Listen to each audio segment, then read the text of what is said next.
Rũhonge rwa magoti gũkũ bũrũri-inĩ rũthiĩte na mbere na kũgũmĩrwo nĩ nyongerera ya mateta na marĩa maramũrĩka ũruti wĩra wa magoti gũkũ bũrũri-inĩ, na kwa ihinda rĩa mĩaka 5 macira 700 nĩmo mandĩkithĩtio. Kũringana na riboti ya rũhonge rwa gũthingata ihoto, harĩ macira 700, macira 302 nĩmo matuithanĩtio, gũkũ macira 398 matirĩ maratuithanio.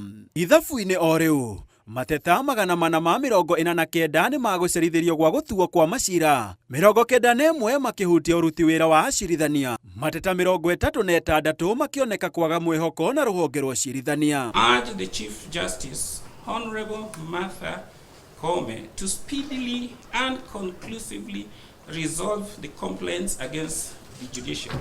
Igũrũ waguo kũrĩ na acirithania marekwĩrwo kuoya mahaki nĩguo kuna kĩhoto, oro hamwe na ũhũthĩri mũru wa wabici. Kamĩtĩ ĩno ĩkĩgĩa nganja na kweherio thitango kwa acirithania amwe arĩa marathuthuragio. In the first case, the accused magistrate who had delayed 30 judgment was dismissed, while the second one was accused of delaying over 250 judgments was acquitted. This raises serious questions about fairness, consistency in handling similar claims. Maya mokĩte o rĩrĩ kwĩna ndereti ya kweheria wabici acirithania 7 a igoti itũgĩrũ, matongoretio nĩ mũcirithania mũnene Martha Koome. Handũ-inĩ ha Inooro TV, njĩtagwo Gĩtonga wa Wambui.